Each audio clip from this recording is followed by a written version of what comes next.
warahmatullahi wabarakatuh. Alhamdulillah hamdan katsiran thayyiban mubarakan fi kama yuhibbu rabbuna wa yarda. Asyhadu an la ilaha illallah wahdahu la syarika lah wa asyhadu anna Muhammadan abduhu wa rasuluh. Qala Allah ta'ala fi kitabihil aziz, ya ayyuhalladzina amanu taqullaha haqqa tuqatih wa la tamutunna illa wa antum muslimun. Wa qala aidan, ya ayyuhalladzina amanu taqullaha wa qulu qawlan sadida yuslih lakum a'malakum wa yaghfir lakum dhunubakum wa may yuti'illaha wa rasulahu faqad faza fawzan 'azima. Amma ba'd, fa inna asdaqal hadits kitabullah wa khairal huda hudan nabiy sallallahu alaihi wasallam wa syarrul umuri muhdatsatuha fa inna kulla muhdatsatin bid'ah wa kulla bid'atin dhalalah wa kulla dhalalatin finnar. Kaum muslimin muslimat rahimani hukumullah, alhamdulillah kembali kita bersyukur kepada Allah Subhanahu wa taala atas segala curahan nikmat ya Allah berikan kepada kita sehingga pada malam hari ini kita dapat melanjutkan kajian kita dari Fathul Qawiyil Matin fi Syarhil Arba'in wa Tatimmatil Khamsin. Tapi kita sampai hadis yang ke 18. Qala al-mu'allif rahimahullah al-haditsu tsamin asyar. An Abi Dzar Jundub bin Junadah wa Abi Abdurrahman Mu'ad bin Jabal radhiyallahu ta'ala anhuma an Rasulillah sallallahu alaihi wasallam qala ittaqillaha haitsuma kunta wa atbi sayyi'atal hasanata tamhuha wa khaliqin nasa bi khuluqin hasanin. Rawahu Tirmidzi wa qala haditsun hasanun wa fi ba'din nusakh hasanun sahihun. Hadis yang ke-18 dari Abu Dzar Jundub bin Junadah dan Abu Abdurrahman Mu'ad bin Jabal radhiyallahu ta'ala anhuma dari Rasulullah sallallahu alaihi wasallam, beliau bersabda, ittaqillaha haitsuma kunta, bertakwalah anda kepada Allah dimanapun anda berada. Wa atbi sayyatal hasanata ta'huha, dan ikutilah perbuatan buruk dengan perbuatan baik yang akan menghapusnya. Wa khaliqin nas bi khuluqin hasanin, dan berakhlaklah kepada manusia dengan akhlak yang baik. Hadis riwayat Imam Tirmidzi dan beliau mengatakan hadis hasan. Dalam sebagian nasakh beliau mengatakan hasan sahih. Ma'asyiral muslimin rahimakumullah. Di sini pensarah menjelaskan beberapa poin berkaitan dengan hadis ini. Yang pertama adalah hadal hadisu istama'a bi jumalihi thalathi alama wa matlubun minal muslim li rabbih wa li nafsihi wa li ghairihi. Hadis ini mencakup dua pembahasan ataupun tiga, membahas tentang tiga kalimat yang mana merupakan perkara yang dituntut dari seorang muslim. Bagaimana seorang muslim kepada Allah Subhanahu wa taala, kemudian bagaimana seorang muslim terhadap dirinya, dan bagaimana seorang muslim bergaul dengan orang lain. Poin yang pertama adalah beliau ingin menjelaskan tentang hadis ini mencakup tiga perkara, yang mana seorang muslim, bagaimana sikap seorang muslim terhadap Allah Subhanahu wa taala, terhadap dirinya dan juga terhadap orang lain. Dalam hadis ini yang pertama adalah ittaqillaha haitsuma kunta, bertakwalah anda kepada Allah dimanapun anda berada. Apa makna takwa secara bahasa? Beliau menjelaskan ayyaj'ala bainahu wa bainal ladzi yakhafuhu wiqayatan taqihi minhu. Secara bahasa adalah dia menjadikan antara dia dan antara yang dia takuti wiqayah, suatu tameng, suatu benteng yang bisa menjaga darinya. Jadi takwa maknanya adalah wiqayah, tameng, penjaga. Seperti ittikhadin ni'al wal khifaf lil wiqayah mimma yakunu fil ardi min darar. Seperti orang yang dia memakai sandal atau sepatu supaya terjaga tidak terkena sesuatu yang membahayakan dari tanah. Ketika seorang itu memakai sepatu atau sandal, di antara tujuannya Pak, biar sandal atau sepatu tadi bisa menjaga kakinya biar tidak terkena mungkin duri, paku atau sesuatu yang membahayakan. Ini secara bahasa, maknanya dia menjadikan wiqayah, menjadikan tameng. Atau juga waqat tikhadil buyut wal qiyam litqanil hararah mimma yakunu hararati syamsi. Seperti seorang itu membuat rumah, kemudian ada atapnya, untuk menjaga supaya dia tidak terkena panasnya matahari. Ini diantara makna secara bahasa. Jadi makna secara bahasa bahwasanya takwa adalah menjadikan seseorang antara dia dan antara sesuatu itu suatu wiqayah, suatu penjaga, suatu tameng, sehingga dia tidak terkena sesuatu yang membahayakan, yang merugikan. Adapun secara istilah syara' di sini belum menyampaikan ayat ja'alal insanu bainahu wa baina khatabillahi wiqayatan taqi minhu. Itu seorang manusia, seorang hamba menjadikan antara dia dan antara kemurkaan Allah Subhanahu wa taala wiqayah, suatu penjagaan, suatu tameng yang bisa menjaga dari kemurkaan Allah Subhanahu wa taala. Wa dzalika bi fi'lil ma'murat wa tarkil manhiyat. Dan itu dengan cara melaksanakan perintahnya dan menjauhi larang-larangannya. Wa tasdiqil akhbar, dan membenarkan berita-berita baik yang ada dalam Al-Quran atau dalam hadis Nabi sallallahu alaihi wasallam. Wa ibadatillah wifqan li syar'i, dan beribadah kepada Allah sesuai dengan syariatnya. La bil bidai wal muhdatsat, tidak dengan perkara-perkara baru, perkara-perkara yang diada-adakan. Ini diantara definisi takwa secara syariat adalah seorang manusia menjadikan antara dia dan antara kemurkaan Allah Subhanahu wa taala sebuah wiqayah, sebuah tameng, dengan cara apa? Melaksanakan perintahnya, menjauhi larang-larangannya. Kemudian ditambah lagi beliau mengatakan wa tasdiqil akhbar, membenarkan seluruh berita yang dikabarkan oleh Allah dalam Al-Quran atau dalam hadis Nabi sallallahu alaihi wasallam. Berita-berita tentang hari kiamat, tentang Allah, tentang malaikat, tentang Rasulnya, tentang kitab, dan yang sebagainya. Ketika Rasulullah mengabarkan sesuatu, maka harus dibenarkan. Wa ibadatillah wifqan li syar'i. Begitu pula di antara takwa adalah beribadah kepada Allah mencocoki dengan syariat, tanpa membuat cara-cara tersendiri, tanpa dicontohkan oleh Rasulullah Sallallahu Alaihi Wasallam. Inilah makna takwa. Jadi melaksanakan perintahnya, menjauhi larang-larangannya, membenarkan berita-beritanya, dan beribadah kepada Allah sesuai dengan syariatnya. Dan juga ulama yang lain ada yang menafsirkan takwa adalah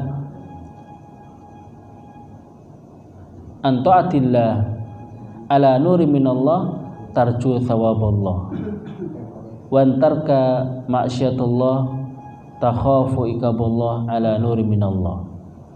Jadi sebagian para ulama mengatakan takwa itu adalah engkau melaksanakan perintah di atas nur, di atas cahaya, yaitu di atas ilmu. Tarju thawaballah, engkau berharap akan pahala Allah Subhanahu wa taala. Wa antarka ma'syatullah, engkau tinggalkan larangan, engkau tinggalkan maksiat ala nuri minallah, di atas cahaya, di atas ilmu. Takhafu iqaballah, karena engkau takut akan siksaan Allah Subhanahu wa taala. Ini sebagian ulama mengatakan seperti itu. Jadi takwa itu adalah melaksanakan ketaatan di atas ilmu karena berharap akan pahala Allah Subhanahu wa taala. Meninggalkan maksiat juga di atas nur, di atas ilmu, karena dia takut akan siksaan dan azab Allah Subhanahu wa taala. Jadi secara ringkas yang sering kita dengar, takwa secara ringkas adalah melaksanakan perintahnya, menjauhi larang-larang. Itulah secara simpel makna daripada takwa kepada Allah Subhanahu wa taala. Ma'asyiral muslimin rahimakumullah. Wa taqwallahi matlubatun fi jamil ahwal wal amakin wal azminah. Maka takwa kepada Allah Subhanahu wa taala suatu yang diharuskan, dituntut, fi jamil ahwal, dalam semua keadaan, wal amakin, di semua tempat, wal azminah, di setiap waktu. Itulah takwa.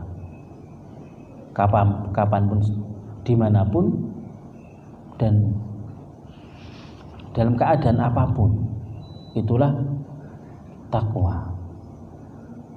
Fayatakillah fi syirri wal anan. Maka hendaknya seorang bertakwa kepada Allah dalam keadaan sendirian atau dalam keadaan bersama dengan orang banyak. Wa bi buruzi linnas wastithari anhu, baik dilihat oleh orang ataupun tidak. Kama ja'a fil hadis, sebagaimana hadis tadi, ittaqillaha haitsu ma kunta, bertakwalah Anda kepada Allah dimanapun Anda berada. Ma'asyiral muslimin rahimakumullah, takwa merupakan wasiat yang paling besar yang Rasulullah wasiatkan kepada para sahabatnya, kepada umatnya untuk senantiasa wasiat takwa ini. Sebagian dalam hadis yang lain, usikum bittaqwallah wasami wa ta'ah, aku wasiatkan kepada kalian untuk senantiasa bertakwa kepada Allah Subhanahu wa taala, mendengar dan taat kepada pemerintah kaum muslimin. Maka wasiat takwa ini merupakan wasiat yang paling besar yang senantiasa Rasulullah untuk beliau berikan, beliau ingatkan. Belum lagi ketika beliau berkhutbah, khutbatul hajah, maka beliau pasti memulai ayat yang sering kita dengar, ya ayyuhalladzina amanu taqullaha haqqa tuqatih wa la tamutunna illa wa antum muslimun. Hai orang-orang beriman, bertakwalah kalian kepada Allah dengan sebenar-benar takwa, dan jangan sekali-kali mati kecuali dalam keadaan muslim. Ayat ini senantiasa dibaca oleh seorang khatib ketika sholat Jum'ah, ataupun yang lain sebelum dia mulai memberikan nasihat, taklim atau yang lainnya. Itulah yang dianjurkan Rasulullah SAW untuk mengingatkan kepada perkara-perkara takwa. Karena perkara takwa ini perkara yang paling besar, wasiat yang paling besar, dan merupakan tujuan Allah memerintahkan melaksanakan ibadah. Tujuannya supaya hamba menjadi orang yang bertakwa.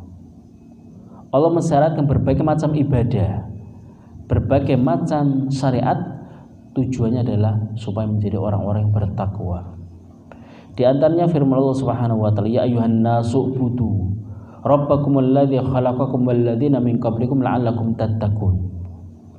Hai sekalian manusia, sembahlah Rabb kalian yang telah menciptakan kalian dan menciptakan orang-orang sebelum kalian. Apa tujuannya? La'allakum tattaqun, agar kalian menjadi orang-orang yang bertakwa.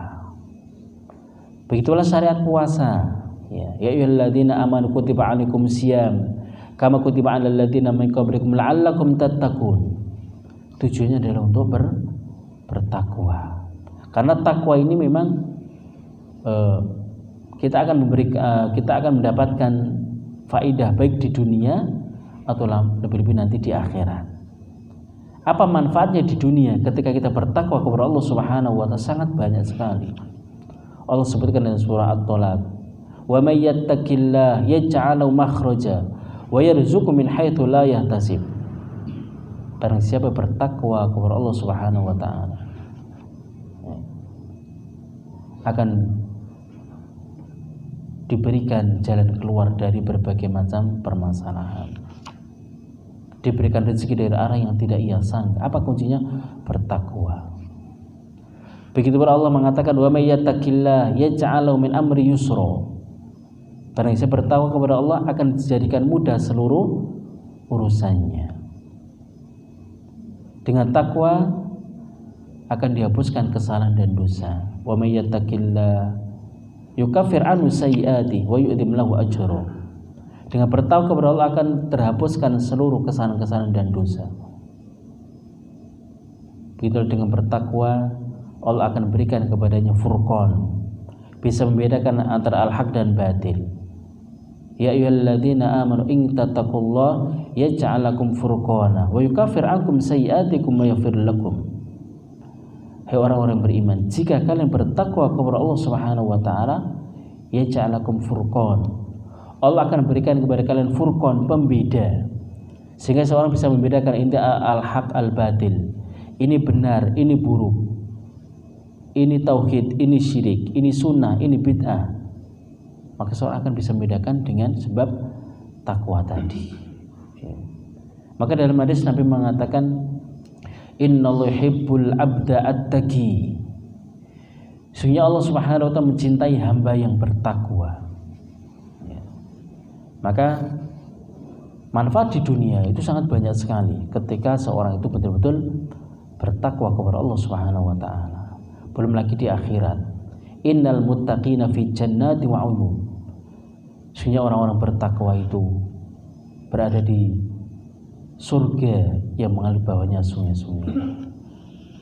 Banyak sekali ayat yang menjelaskan orang bertakwa tempatnya adalah fi jannah, di dalam surga. Wasari'u ila maghfirah min rabbikum jannatin arduha samawati wal ardu uiddat lil muttaqin.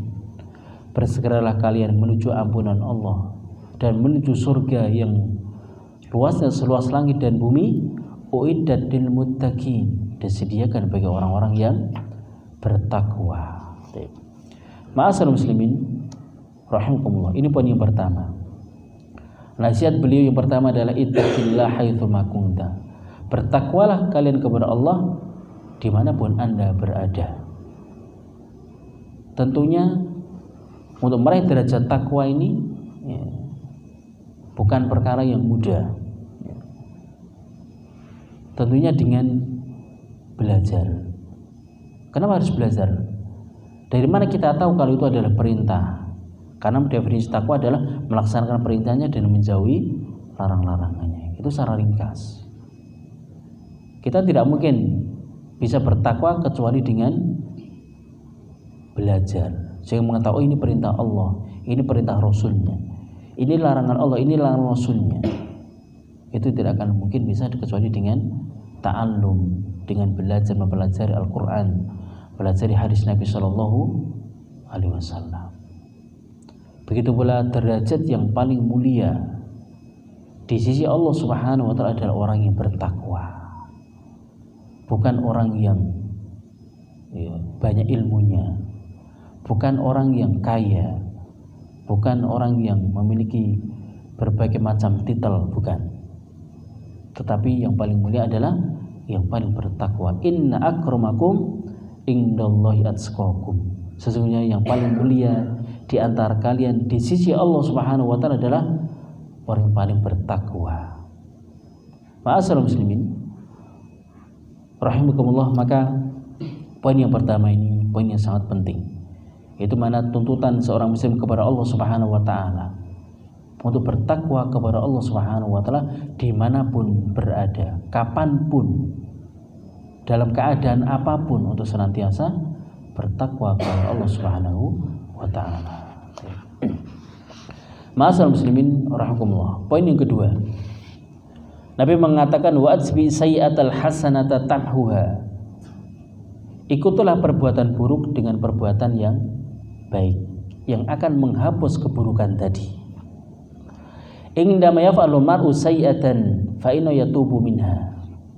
Ketika seorang itu terjatuh dalam sebuah maksiat sebuah dosa, hendaknya dia bertaubat dari keburukan tadi. Wa taubah hasanah, dan taubat merupakan kebaikan.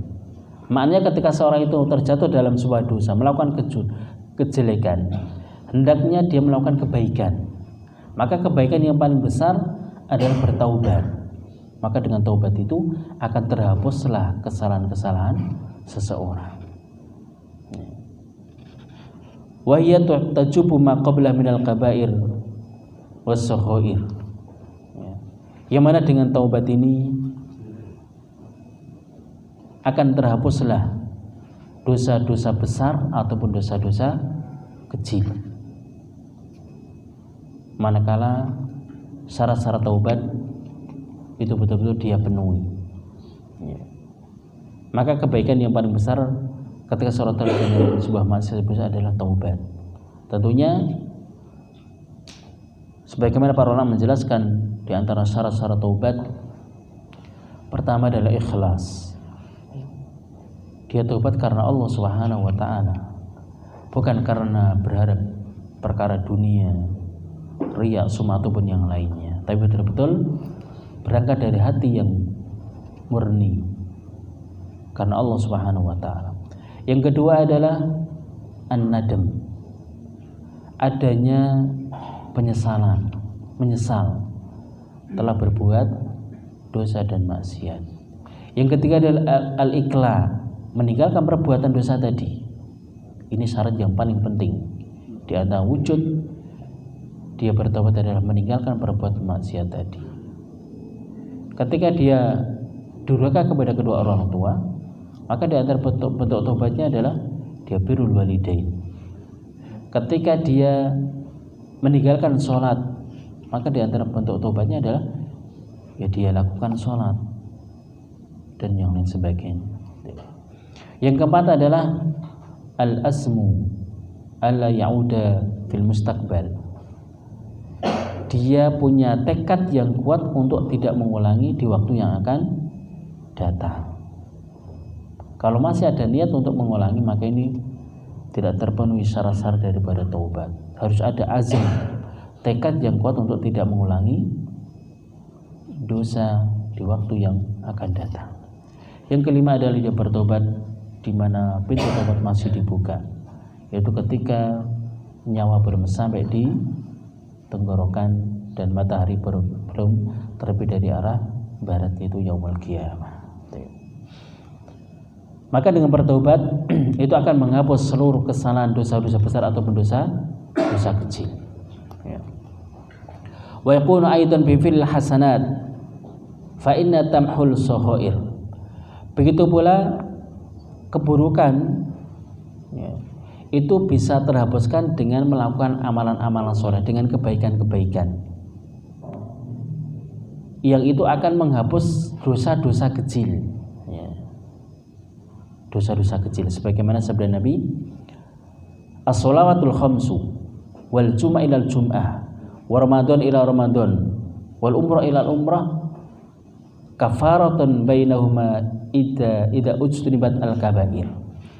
Salat 5 waktu, kemudian Ramadan kepada Ramadan berikutnya, hari Jumat satu ke Jumat berikutnya, umrah satu ke umrah berikutnya, kafarah merupakan penghapus dosa, yaitu dosa-dosa kecil. Itu akan terhapus dengan hal-hal seperti ini, dengan sholat-sholat kita, ya kan? Dengan sholat Jumat kita, dengan Ramadan, puasa Ramadan, umrah atau yang lainnya, maka di antara keduanya itu akan menghapus dosa-dosa kecil kita. Idza ujtim al-kabair, apabila dia menjauhi dosa-dosa besar. Wal kabair fala yamhuha illa taubah. Adapun dosa besar itu tidak bisa terhapuskan dengan amalan-amalan tadi. Kalau dosa besar dia harus bertaubat, entah itu kesyirikan atau dosa-dosa yang dianggap dosa besar, maka harus bertaubat. Tidak bisa terhapus dengan amalan-amalan tadi. Maka keburukan maksiat itu akan terhapus dengan 2 hal. Pertama dengan taubat. Apa itu? Ketika itu dosa-dosa besar, maka harus bertaubat. Adapun ketika itu dosa-dosa kecil, itu akan bisa terhapus dengan amal-amal soleh, dengan sholat kita, ya, dengan puasa, dengan sholat Jumat ataupun yang lainnya.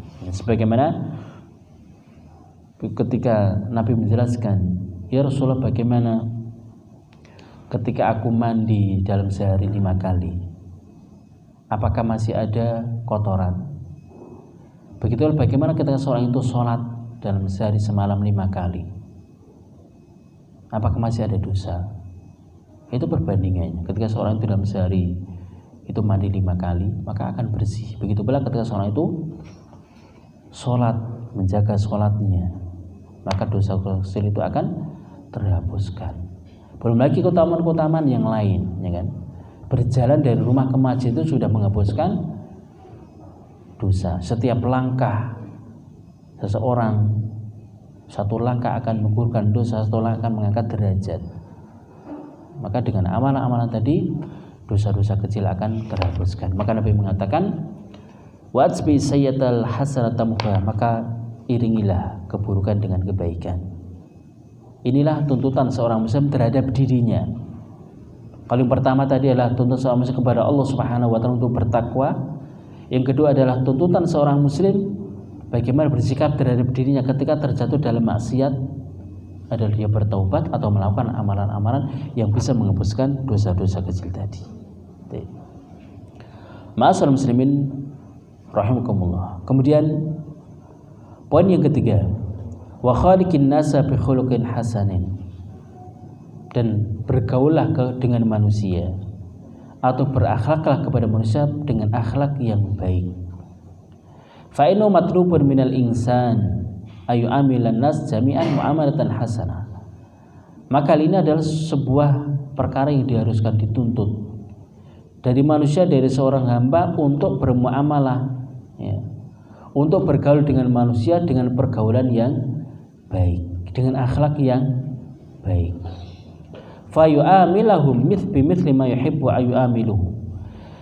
Hendaknya dia berakhlak, bermuamalah kepada manusia sebagaimana dia senang orang lain bermuamalah kepada dia. Ketika kita ingin diperlakukan dengan lemah lembut, ya, tentu kita juga harus memperlakukan orang lain dengan lemah lembut. Ketika kita tidak ingin, ya, diganggu, tentu kita tidak juga berusaha untuk tidak mengganggu orang lain. Maka kita bermuamalah kepada manusia dengan akhlak yang baik. Sebagaimana kita senang diperlakukan dengan cara yang lemah lembut, dengan cara yang baik, itulah yang dianjurkan oleh Rasulullah SAW. Sebagaimana dalam hadisnya, la yu'minu ahadukum hatta yuhibba li akhihi ma yuhibbu li nafsihi. Tidak sempurna iman salah seorang di antara kalian sehingga dia mencintai saudaranya sebagaimana apa yang dia cinta untuk dirinya sendiri. Kita tidak ingin diganggu oleh orang, dicaci. Begitu pula hendaknya kita tidak mengganggu, tidak mencaci atau sejenisnya. Dan juga sabda Nabi SAW, "Faman ahabba ayuhzaha 'anil nar wa yudkhalal jannah, faltati maniyatuhu wa huwa yu'minu billahi wal yawmil akhir, wal yati ilan nasi alladhi yuhibbu ayyuta ilaihi." Dalam hadis yang lain, barang siapa senang dijauhkan dari neraka, dimasukkan ke dalam surga, hendaknya ketika akhir hayatnya dia dalam keadaan beriman kepada Allah dan hari akhir, dan hendaknya dia bergaul datangi manusia sebagaimana dia senang dipergauli dengan perkara yang baik. Jadi pada intinya dalam poin yang ketiga ini Rasul merintahkan kepada kita untuk berakhlak kepada manusia dengan akhlak yang baik, dari tutur katanya, dari sikapnya, ya, hendaknya dengan hal-hal yang baik. Faqad wasallallahu nabiyyu sallallahu alaihi wasallam ala khuluqin adzim. Dan Allah sungguh telah mensifati Nabi kita Muhammad sallallahu alaihi wasallam bahwa beliau adalah di atas akhlak yang agung. Sebagaimana Al-Qur'an, wa innaka la'ala khuluqin adzim. Sungguhnya engkau yang Muhammad betul-betul di atas akhlak yang agung. Begitu dalam hadis ketika istri beliau ditanya bagaimana akhlaknya Rasulullah, khuluquhul Quran, akhlak beliau adalah akhlak Al-Quran, bagaimana bermuamalah dengan orang lain. Maka beliaulah adalah uswah, suri tauladan bagi umatnya dalam semua hal, dalam hal akhlak beliau. Wajah Aisyah radhiyallahu anha ana khuluqul Quran, dan terdatang dari sahabat Aisyah radhiyallahu anha beliau menceritakan bahwa akhlak Rasul adalah akhlak Al-Quran, sebagai riwayat Imam Muslim. Ai annu yaqumu bi tatbiqi ma fihi, maknanya adalah beliau praktekkan akhlak beliau sebagaimana di dalam Al-Quran, bagaimana bermuamalah kepada orang kufar, bagaimana bermuamalah kepada orang-orang muslim, dan yang lain sebagainya. Wajah fi sunnah ahadits katsirah tadullu ala fadli husnul khuluq, dan datang dalam sunnah hadis-hadis yang sangat banyak menunjukkan akan keutamaan akhlak. Banyak sekali. Di antaranya adalah akhlak ini merupakan di antara perkara yang bisa masukkan ke dalam surga. Sebagian dalam hadis ketika Rasul ditanya, Rasulullah, perkara apa yang paling banyak masukkan ke dalam surga? Jawabannya beliau dua. Taqwa Allah, bertakwa kepada Allah, wa husnul khuluq, dan akhlak yang baik. Itu di antara dua hal yang bisa memasukkan seorang ke dalam surga. Perkara yang paling banyak itu adalah bertakwa dan akhlak yang baik. Begitu pula termasuk barometer keimanan seseorang yang paling sempurna ketika dilihat akhlaknya. Akmalul mu'minina imanan ahsanum khuluqa. Orang beriman yang paling sempurna imannya adalah yang paling baik akhlaknya. Dan masih banyak lagi hadis yang menjelaskan tentang keutamaan tentang akhlak ini. Wa takhuthu ala takhalluq bil akhlaqil hasanah. Banyak sekali hadis yang menganjurkan untuk kita berakhlak dengan akhlak yang mulia. Wa tuhadziru min akhlaqis sayyi'ah, dan banyak sekali hadis-hadis yang untuk memperingatkan kita untuk menjauhi dari akhlak-akhlak yang buruk. Ma'asyiral muslimin rahimakumullah, ini diantara 3 poin dalam hadis ini. Hadis yang ringkas tetapi maknanya begitu sangat luas. Pertama adalah bagaimana kita menunaikan hak kepada Allah Subhanahu wa taala untuk bertakwa. Begitu pula terhadap diri kita sendiri ketika terjatuh dalam dosa dan maksiat. Begitu bagaimana kita bergaul dengan manusia. Bertakwalah Anda kepada Allah dimanapun Anda berada. Iringilah perbuatan buruk dengan perbuatan yang baik, dan berakhlaklah kepada manusia dengan akhlak yang mulia. Ma'asyiral muslimin rahimakumullah, ini diantara poin-poin yang beliau sampaikan. Kemudian faedah dari hadis ini, pertama adalah kamalu nusir Rasul sallallahu alaihi wasallam li ummatihi. Wa min dzalika mastama alaihi hadzal hadis min hadhil wasaya tsalath al-adhimah al-jami'ah. Faedah pertama, sempurnanya nasihat Rasulullah sallallahu alaihi wasallam kepada umatnya. Karena dalam hadis ini terkandung wasiat, 3 wasiat yang sangat agung. Wasiat untuk bertakwa kepada Allah, yang kedua wasiat untuk mengiring perbuatan buruk dengan perbuatan yang baik, dan wasiat untuk bergaul kepada manusia dengan pergaulan yang baik. Ini merupakan wasiat yang paling agung dalam hadis ini. Faedah yang kedua, al-amru bi taqwallah fi jamil ahwal wal amkinah wal azman. Perintah untuk bertakwa kepada Allah dalam semua keadaan, bagaimanapun keadaannya. Miskin, kaya, sehat, sakit, untuk senantiasa bertakwa kepada Allah Subhanahu wa taala. Wal amkinah, dimanapun berada, baik di masjid, baik di rumah, baik di kantor, di pabrik, dimanapun, di kamar, dia merasa bertakwa kepada Allah Subhanahu wa taala. Wal azminah, kapanpun, sekarang ataupun nanti akan datang, maka untuk senantiasa bertakwa kepada Allah Subhanahu wa taala. Faedah ketiga adalah al-hathu ala ittiba'i sayyi'at wal hasanat. Anjuran untuk mengiringi keburukan, dosa dengan terus melakukan kebaikan, melakukan amal soleh. Karena manusia itu banyak dosa dan maksiat. Manusia tidak maksum, ya, maka senantiasa diiringi dengan kebaikan-kebaikan. Kemudian faedah keempat, anal hasanat tamhus sayyiat, bahwasanya kebaikan-kebaikan itu akan bisa menghapus keburukan-keburukan seseorang, ya. Entah itu bertaubat atau dengan amal-amalan soleh seperti sholat ataupun yang lainnya. Kemudian faedah yang kelima yang terakhir adalah al-hathu ala mukhalaqatin nas bil akhlaqil hasanah, anjuran untuk berakhlak dengan manusia dengan akhlak yang mulia, dengan akhlak yang baik.